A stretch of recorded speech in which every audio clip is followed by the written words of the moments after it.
आज के वीडियो में ना आपकी दो चीज़ें क्लियर हो जाएंगी। पहला कि अगर अपना ब्लॉग स्टार्ट कर रहे हो, पहली बार ब्लॉग बना रहे हो, तो कौन सी नीश है जो आपको सेलेक्ट करनी है। और दूसरा कि एब्सोल्युटली कौन सी ऐसी नीश होगी जिनके ऊपर बिल्कुल भी है ना हमें काम नहीं करना है, क्योंकि अगर आप उन पे काम करोगे तो सक्सेस के जो चांसेस होंगे वो कम होंगे, रिजल्ट कम मिलेगा। सो जो सेकंड पार्ट होगा ना इस वीडियो का वो बहुत ज़्यादा इंपॉर्टेंट होगा, उसको देखे बिना बिल्कुल भी मत जाना। अब मैं ना एक चीज़ पहले ही क्लियर कर देना चाहता हूँ कि ये जो वीडियो है ना ये किसी तरीके का ट्यूटोरियल नहीं है। मैं यहाँ पे कैमरे के सामने बैठा हूँ, आप वहाँ पे स्क्रीन के जो है आगे बैठे हुए। इसके अंदर मैं अपनी जो भी सालों की मेरी नॉलेज है, जो भी चीज़ें मैंने मल्टीपल ब्लॉग्स जो मैंने बनाए, जो मैंने सीखा, वो मैं आप लोगों के सामने रखूंगा, आपको बताऊंगा। और वीडियो के एंड में ना आप समझ के अपने दिमाग से ना खुद आप डिसीजन लोगे कि मेरे को किस नीश के ऊपर काम करना है। मेरा काम क्या है, मैं सिर्फ आपको चीज़ें बताऊंगा, लेकिन एग्जीक्यूट ना आप लोग करोगे। और एक छोटा सा मैसेज ना उन लोगों के लिए है जो इस वीडियो को ना बीच में छोड़ के जाएंगे। देखो यार, अगर आप इस वीडियो को देख रहे हो ना तो डेफिनेटली आप चाहते हो कि मेरी ब्लॉगिंग की जर्नी शुरू हो, मैं अपना पहला ब्लॉग बनाऊं। तो ये गलती बिल्कुल मत कर देना कि आधी इंफॉर्मेशन लो, बीच में छोड़ के चले जाओ, क्योंकि फिर क्या होगा, आपको 10 दिन के बाद फिर लगेगा कि यार चलो अब मैं ब्लॉग स्टार्ट करता हूँ। फिर आप दोबारा किसी दूसरे का वीडियो देखोगे, मिस इन्फॉर्मेशन मिलेगी। तो एक रिक्वेस्ट है कि पूरा वीडियो देख के जाना। और चैनल पे पहली बार आए हो तो सब्सक्राइब कर देना, क्योंकि यार आप बहुत सारे लोग ऐसे हो कि वीडियोस आप देखते हो लेकिन आप सब्सक्राइब नहीं करते हो, तो सब्सक्राइब कर देना। सो बातें हैं अपने पहले सवाल पे कि जब आप अपना ब्लॉग स्टार्ट करने जा रहे हो तो प्रॉब्लम क्या होती है। तो देखो, जब मैंने भी स्टार्ट करा था मेरे भी मन में बहुत सारे सवाल थे कि यार ब्लॉगिंग शुरू कर रहा हूँ, अपनी वेबसाइट है, इन्वेस्टमेंट कर रहा हूँ, तो क्या चीज़ें करनी चाहिए, क्या चीज़ें ना करूँ। और मैं सब सोचता था कि यार सारी चीज़ें ना बिल्कुल परफेक्ट हो, समझ रहे हो आप। और जो सबसे बड़ी प्रॉब्लम है ना वो ये चीज़ है कि यूट्यूब के ऊपर ना मिस इन्फॉर्मेशन बहुत ज़्यादा भरी पड़ी हुई है। अब मैं आपको एक चैलेंज देता हूँ, अगर आप सेम कीवर्ड यानी ये सर्च करोगे ना, मैं कौन सी नीश सेलेक्ट करूँ, और इसको यूट्यूब पे सर्च करोगे तो ऐसे ऐसे महान भाई साहब बैठे हुए हैं जो पहले आपको होस्टिंग बेच रहे हैं, फिर आपको जो है 5-10 जो है नीश बता देंगे, बोलेंगे इसमें काम करो। और फिर आते हैं हमारे हाई सीपीसी वाले वीडियोस जिसमें आपको बता रहे होते कि यार इन इन नीश पे काम करो और पैसा बहुत ज़्यादा मिलेगा। देखो, इन्फॉर्मेशन लेना गलत नहीं है, लेकिन ये जो चीज़ है ना, ये अगर आप स्टार्टिंग कर रहे हो अपनी ब्लॉगिंग की तो बिगिनर्स के लिए ये चीज़ ठीक नहीं है मेरे अकॉर्डिंग। जैसे जैसे आगे समझाऊंगा ना तो आपको पता लगेगा। अब देखो, रियलिटी क्या होती है कि ऐसा है कि अगर आप किसी चीज़ में एक्सपर्ट हो ना तो ये श्योर नहीं है कि मैं भी उस चीज़ में एक्सपर्ट हूँ। मान लो कल को कोई बंदा आता है मेरे पास और वो मुझे बोलता है कि यार रियल एस्टेट ना एक बहुत बड़ी जो है नीश है, इसके अंदर बहुत पैसा मिलता है, तो तू इसकी वेबसाइट बना ले। तो क्या मैं बना लूँगा? यार मेरे को उस चीज़ की नॉलेज है ही नहीं। तो देखो, प्रॉब्लम्स क्या आएंगी, मेरे को पहले उसको समझना पड़ेगा, फिर मेरे को दूसरे आर्टिकल्स देखने पड़ेंगे। और इशू ये भी हो सकता है कि मैं जब अपने आर्टिकल लिख रहा हूँ तो उसमें मैं मिस्टेक भी कर रहा हूँ। और जो सबसे मेजर प्रॉब्लम, सबसे मेजर चैलेंज आएगा ना वो कि मेरे को यार रियल एस्टेट के अंदर ना मेरे को दिल से मेरे को इंटरेस्ट नहीं है, तो मैं अपना 100% नहीं दे पाऊंगा।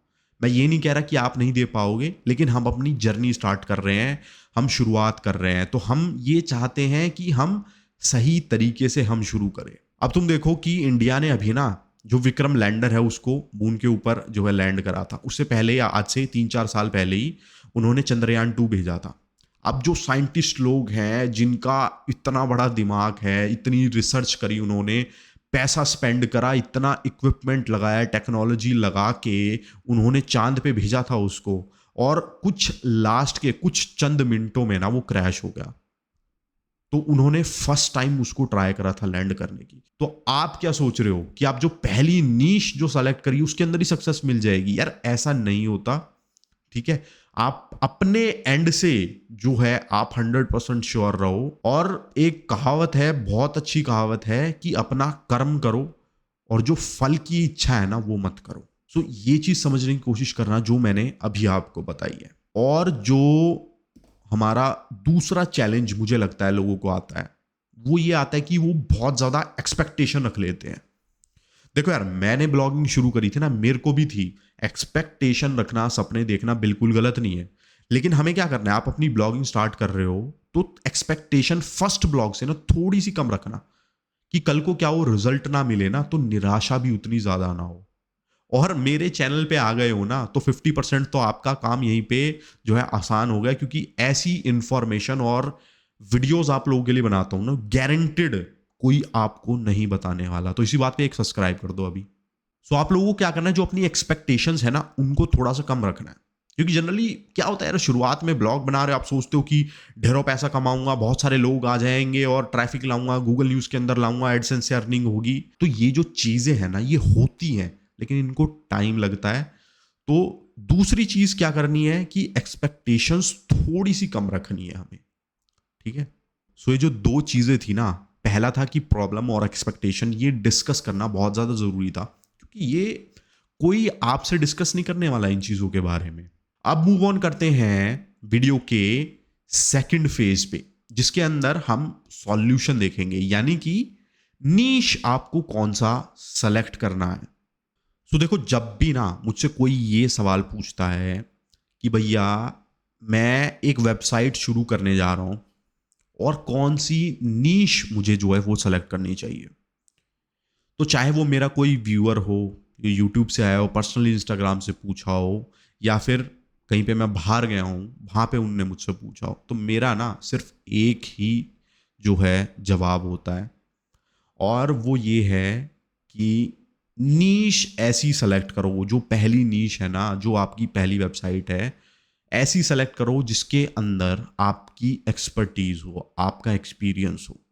तो एक पेन उठाओ, एक पेपर लो और उस पे कॉलम बनाओ, एक बनाओ एक्सपर्टीज का और एक बनाओ एक्सपीरियंस का। अब इनमें ना वन बाय वन लिखना शुरू करो कि आपका इंटरेस्ट किस चीज में है। देखो, अगर इंटरेस्ट को लेके ना अपना पहला ब्लॉग बनाओ, देखो मनी है उसको अलग रख दो, ट्रैफिक है उसको अलग रख दो। मैंने आपको फेज 1 में आपको क्या बताया था कि हमें अपनी एक्सपेक्टेशंस कम रखनी है।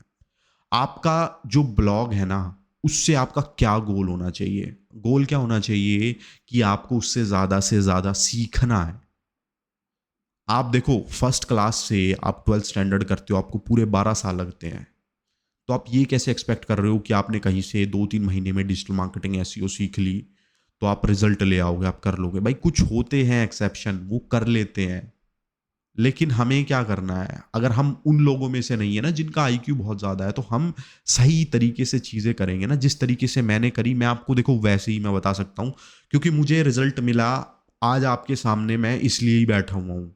मैं आपको ये नहीं है कि हवा में चीजें बता रहा हूं।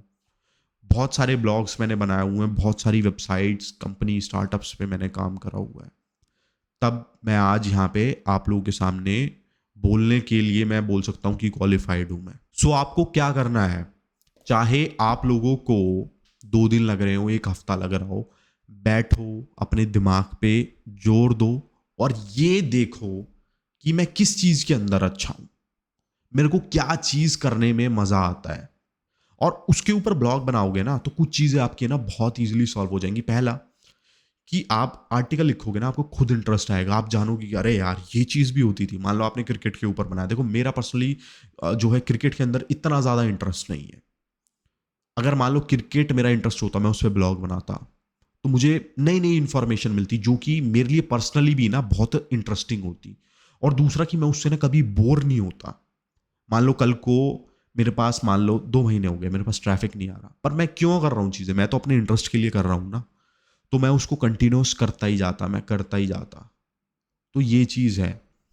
अब मानो मेरे पास, मैंने कंप्यूटर साइंस करी हुई है, मैं बीटेक ग्रेजुएट हूँ और मेरे को कंप्यूटर्स की नॉलेज है। अगर मेरा पहला ब्लॉग हो तो मेरे पास इतने आइडियाज़ है ना, मान लो मैं सीपीयू के ऊपर लिखूँ, जीपीयू के ऊपर लिखूँ, रैम के ऊपर लिखूँ, मदरबोर्ड के ऊपर लिखूँ, कीबोर्ड हो गया आपका, प्रोसेसर हो गया, तो एन नंबर ऑफ चीज़ों की नॉलेज है, तो मैं उनके ऊपर लिख पाऊंगा क्योंकि मेरा इंटरेस्ट है उस चीज़ के ऊपर।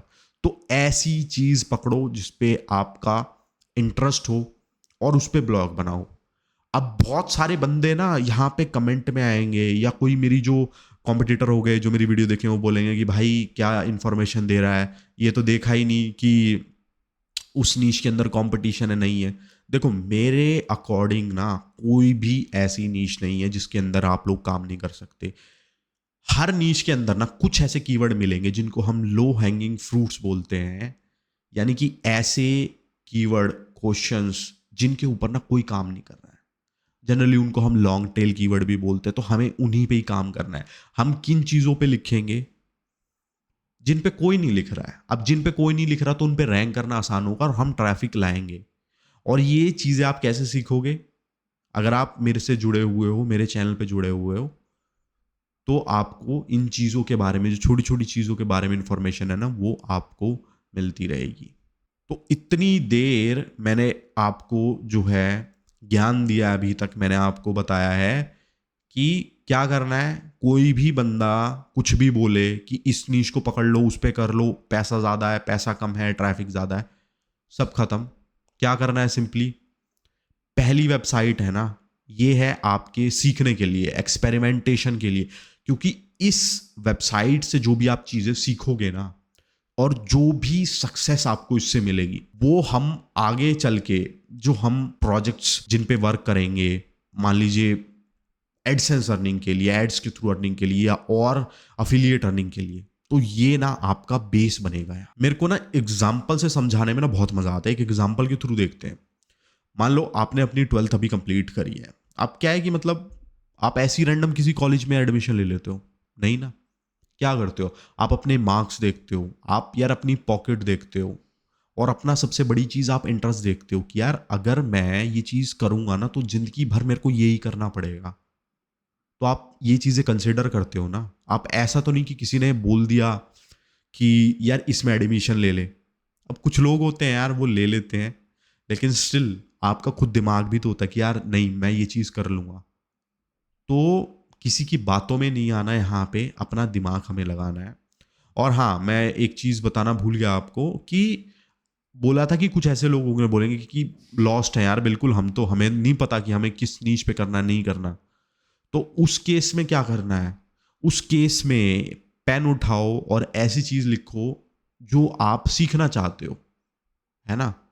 से आप टेबल टेनिस के बारे में सीखना चाहते हो, आप फुटबॉल के बारे में सीखना चाहते हो, या फिर आप मान लो कि आप कपड़ों के बारे में सीखना चाहते हो कि कपड़े कैसे बनते हैं, किस किस टाइप के कपड़े होते हैं। तो ऐसी नीश जो है पकड़नी है आपको, जिसमें आपका इंटरेस्ट हो कि मतलब मैं ये चीज़ सीखना चाहता हूँ, और उस पे काम करो सीखते हुए। ठीक है। तो ये टिप थी उन लोगों के लिए जो बिल्कुल कंप्लीटली लॉस्ट होंगे। और ये हमारा जो फेज 2 है ना, ये ऑलमोस्ट हमारा खत्म हो गया है। और इसका एक निचोड़ मैं आपको देता हूं कि पहला ब्लॉग बना रहे हो ना, तो यार ये गलती मत करना कि मनी सेंट्रिक हो जाओ। देखो, पैसा हर किसी को चाहिए होता है, और पैसा एब्सोल्युटली आएगा। तो उसके लिए ना आपको संयम रखना पड़ेगा, पेशेंस रखनी पड़ेगी। सो अगर मैं भी अपने आप को, अगर मैं 5 साल 6 साल पहले जा सकूं, अगर मेरे को कुछ टिप देनी होगी ना, तो सबसे बढ़िया मैं अपने आप को यही चीज़ बोलूँगा कि विकास, ब्लॉगिंग कर रहे हो तो पैसे के बारे में नहीं सोचना। अपना सिर्फ काम करो, ट्रैफिक बढ़ाने पे काम करो, और जो पैसा है ना वो अपने आप ही आ जाता है। सो इसके साथ ही हमारा जो फेज 2 है नीश सिलेक्शन का, वो हमारा हो गया ओवर। सो अब आते हैं अपनी वीडियो के थर्ड फेज के ऊपर। और इसके अंदर ना आप लोगों को बताऊंगा कि आपने कोई भी जो नीश सेलेक्ट करी है ना, आप उसको वैलिडेट कैसे करोगे कि मेरे को इस पे काम करना चाहिए या नहीं करना चाहिए। देखो, मैंने आपको बताया भी है कि कोई भी नीश पे वर्क करना ना मुश्किल बिल्कुल भी नहीं होता। लेकिन एक स्टेप मैं और आपके लिए ऐड कर देता हूं कि अगर आपको स्टिल थोड़ी कन्फ्यूजन, आप चाहते हो कि मेरे लिए काम थोड़ा सा और आसान हो जाए ना, तो आप इस मेथड को फॉलो कर सकते हो। और आप ये देख सकते हो कि जो मैं नीच पे काम कर रहा हूँ, क्या छोटी वेबसाइट्स भी उस पर काम कर रही हैं, क्या मैं रैंक भी कर सकता हूँ। तो उसके लिए ना हमें लैपटॉप के ऊपर जाना पड़ेगा। सो ये है हमारी वीडियो का थर्ड फेज। और इसके अंदर ना मैं आपको बताऊंगा कि आपने कोई भी नीश अगर सेलेक्ट करी है, तो आप एक रफ आइडिया कैसे लगा सकते हो कि उस नीश के अंदर कंपटीशन ज़्यादा है, कम है। देखो, वैसे तो देखो यार, बहुत सारे तरीके होते हैं। आप जो उसके कीवर्ड की जो डिफ़िकल्टी देख सकते हो, सीपीसी देख सकते हो, लेकिन जो बिगिनर है उनके लिए एक बिल्कुल आसान मैं तरीका बताता हूँ। तो आपको करना क्या है, आपकी नीश के अराउंड ना आपने कोई भी जो लॉन्ग टेल कीवर्ड आपने सेलेक्ट करके रखे हो, उठाना उनको, सिंपल सी बात है, गूगल पे जाना और सर्च करना। अब मैंने एक अज्यूम करा है, मान लो मैं एक वेबसाइट बनाने जा रहा हूँ मोबाइल कवर्स के बारे में, तो मेरा कीवर्ड हो गया best mobile cover website India, ठीक है। अब उसके बाद आपको क्या करना है, ये मॉस बार आपको डालना है, ये हमारी वेबसाइट की ना डोमेन अथॉरिटी बताता है, जिससे कि हमें क्या पता लगता है कि एक वेबसाइट की स्ट्रेंथ, कि वो कितनी ज़्यादा स्ट्रांग है, कम स्ट्रांग है या फिर ज़्यादा स्ट्रांग है। इसको इस तरीके से हम समझ सकते हैं। तो मैंने इसको सर्च करा, ये जो हमारी वेबसाइट है इसकी डी देखो कितनी आ रही है, इसकी 62 है, इसकी 34 है, यहाँ पे 57 है, और थोड़ा नीचे स्क्रॉल करेंगे ना तो 11th पोजीशन पे ना एक वेबसाइट है जिसकी डी है 9। तो ऐसा ही ना, आपको सिर्फ एक कीवर्ड से नहीं करना है, आप बहुत सारे कीवर्ड्स जिन पे आप लिखने जा रहे हो या आपके दिमाग में आते हैं कि ये मेरे लाइक पोटेंशियल कीवर्ड्स हो सकते हैं जिन पे मैं लिख सकता हूँ, तो ऐसे कीवर्ड्स को गूगल में सिंपली सर्च करना है और उनकी डीए देखनी है। अगर उनकी डीए ना कम है तो ये एक तरीके का वैलिडेशन होगा कि हाँ, मैं ऐसी वेबसाइट अगर मैं बनाता हूँ, इस नीश के ऊपर बनाता हूँ, तो कल को चांसेस हैं कि मैं इजीली रैंक कर पाऊंगा।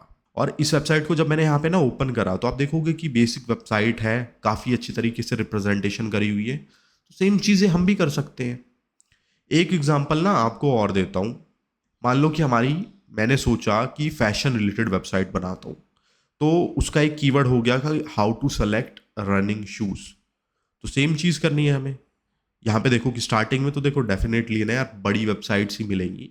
मैं ऐसा नहीं बोल रहा कि ये कीवर्ड मैंने ऐसे सेलेक्ट कर लिया है कि हर पे ही आपको जो है कम अथॉरिटी की वेबसाइट मिलेगी। उसके लिए आपको ना अपना रिसर्च करना पड़ेगा, आपको अपना थोड़ा दिमाग भी लगाना पड़ेगा, क्योंकि मुझे नहीं पता कि आप कौन सी नीश सेलेक्ट करोगे ना। तो मैंने ऐसे ही रैंडम कोई भी मैंने नीश उठाई और मैंने आपको तरीका बता दिया है कि आपको ऐसे ऐसे करना है। तो इस मेथड को फॉलो कर सकते हो और देख सकते हो। अब जैसे देखो यहाँ पे मैं नीचे जाऊँगा तो मेरे पास अराउंड 20-25 पोजीशन के पास ना एक ये वेबसाइट है जिसकी डी ए ना सिर्फ 19 है। अब देखो स्टार्टिंग में तो बहुत बड़ी बड़ी डी ए की वेबसाइट रैंक कर रही है। अब कुछ लोग बोलेंगे यार 20 पोजीशन तो कुछ भी नहीं होती। अब इस वेबसाइट ने ना यार सिर्फ एक यही आर्टिकल थोड़ी लिखा होगा, इसने 20, 25, 30, 50 आर्टिकल लिखे होंगे और किन्हीं कीवर्ड्स पे ना ये टॉप पे भी रैंक कर रही होगी। और जब मैंने इसका आर्टिकल जो है ना ओपन करा तो मैंने देखा कि यार इसने तो कुछ आर्टिकल ही नहीं लिखा हुआ, इसको बेसिकली इंप्रूव करके इसकी जो पोजीशन है ना वो टॉप 10 के अंडर भी हम ला सकते हैं। तो सेम चीज़ आप लोगों को करनी है। आपके दिमाग में जो आइडिया आ रहा है आपकी नीश के अराउंड, जो भी मेरे पोटेंशियल कीवर्ड्स आर्टिकल हो सकते हैं, उनको डालो, डीए देखो, और इससे अच्छा वैलिडेशन आपको नहीं मिलेगा। सो ये जो हमारा थर्ड फेज था ना, ये हमारा ओवर हो चुका है।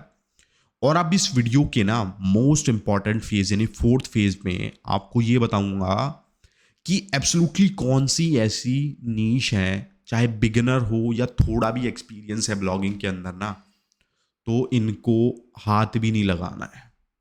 क्यों? क्योंकि इन पे अगर काम करोगे सक्सेस के चांस ना सही में बहुत ज़्यादा कम होंगे। पर्सनली अगर मैं भी अपना ब्लॉग बनाऊंगा ना तो मुझे भी बहुत ज़्यादा सोचना पड़ेगा अगर मैं इन नीश के ऊपर काम करूंगा तो। सो ऐसी ना मैंने 4 नीश आइडेंटिफाई करी हैं। सो पहली है हेल्थ की, दूसरा है मनी मेकिंग, तीसरा हमारा शेयर यानी स्टॉक मार्केट, और उसके बाद है फोर्थ नंबर पे न्यूज़। अब देखो इनके अंदर प्रॉब्लम क्या है, एज अ बिगिनर अगर आप इनको सेलेक्ट करते हो या फिर अगर थोड़ा भी एक्सपीरियंस है तो सेलेक्ट करते हो, प्रॉब्लम क्या है। अब देखो हेल्थ के अंदर क्या है, तो गूगल ना उन्हीं वेबसाइट को रैंक कर रहा है जो वेबसाइट्स ना या तो किसी क्लिनिक या फिर हॉस्पिटल या फिर कोई स्पेशलिटी वाला बंदा है हेल्थ के अंदर, एक स्पेसिफिक डिजीज या फिर एक सेक्टर रिलेटेड, उन्हीं को ही वो रैंक कर रहा है। देखो इसके अंदर प्रॉब्लम क्या है, मान लो अगर आप कोई भी चीज़ सर्च कर रहे हो कि आपके जो पैर है उसमें खुजली हो रही है या उसमें स्वेलिंग हो गई है, तो अगर आप गलत इंफॉर्मेशन दे देते हो, कोई मेडिसिन लिख देते हो या कुछ चीज़ बता देते हो, तो जो बंदा है ना उसकी डायरेक्टली हेल्थ के ऊपर इफेक्ट पड़ेगा। और सेम चीज़ ना ये मनी और शेयर रिलेटेड भी है।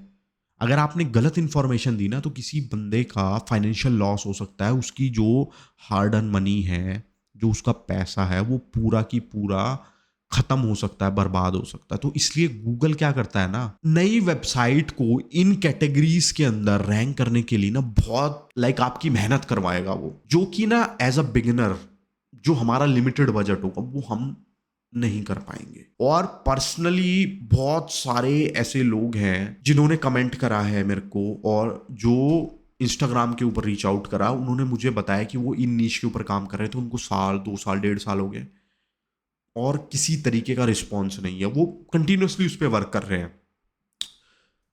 तो ये गलती हमें नहीं करनी है। इन नीश के अंदर ना हमें बिल्कुल भी नहीं जाना है एज अ बिगिनर।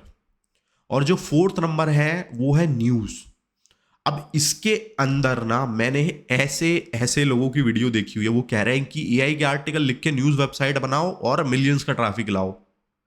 भाई उन बंदों को जाके ब्लॉक कर दो, क्योंकि अगर ऐसे रैंक हो रहे होते ना तो ये जो न्यूज़ वेबसाइट है इनकी ज़रूरत नहीं पड़ती। और न्यूज़ वेबसाइट का मतलब क्या होता है, एक हर 2-2 3-3 मिनट के अंदर, सेकंड के अंदर एक नई न्यूज़ आती है, वो आपको डालनी होती है। आप एज आ इंडिविजुअल बंदे आप कैसे एक्सपेक्ट कर रहे हो कि आप इतने आर्टिकल प्रोड्यूस कर दोगे? मान लो हद मार के भी आप 5-6 आर्टिकल डाल रहे हो, तो उससे ना वर्क नहीं होगा। जो न्यूज़ वेबसाइट की ऑप्टिमाइजेशन है वो अलग तरीके से होती है, उसकी इंडेक्सिंग का अलग तरीका होता है और उसके आर्टिकल लिखने का अलग तरीका होता है। तो एज अ बिगिनर नहीं कर पाएंगे आप इस चीज़ को। तो ये जो 4 कैटेगरीज है ना, इनको छोड़ देना और इनके अलावा अपनी जो एक्सपर्टीज है उसको ढूंढना और उस पर वर्क करना। मैं ना गारंटी देता हूँ आपको कि जो मेथड मैंने आपको बताया है, अगर इसको फॉलो करोगे ना, इस पे स्टिक होके काम करोगे, तो ट्रैफिक भी दिखेगा, मज़ा भी आएगा काम करने में और अर्निंग भी शुरू होगी। अब ऐसा नहीं है कि ये वीडियो यहीं पे ख़त्म हो गया, मैं इसका पार्ट 2 भी मैं रिलीज़ करूँगा, जिसके अंदर मैं बताऊंगा आपको कि अगर आपके पास, आपने 1 या 2 ब्लॉग बना लिया, आपको बेसिक एसईओ और मार्केटिंग का आइडिया हो गया ना, तो फिर आपको प्रॉफिटेबल नीश कैसे सेलेक्ट करनी है, कौन सी ऐसी कैटेगरी होती है जिनके ऊपर आप वर्क करके ना अपनी जो ब्लॉगिंग के स्किल्स और अर्निंग है उनको नेक्स्ट लेवल पे ले जा सकते हो। लेकिन अगर बिगिनर हो तो इस वीडियो को फॉलो करना।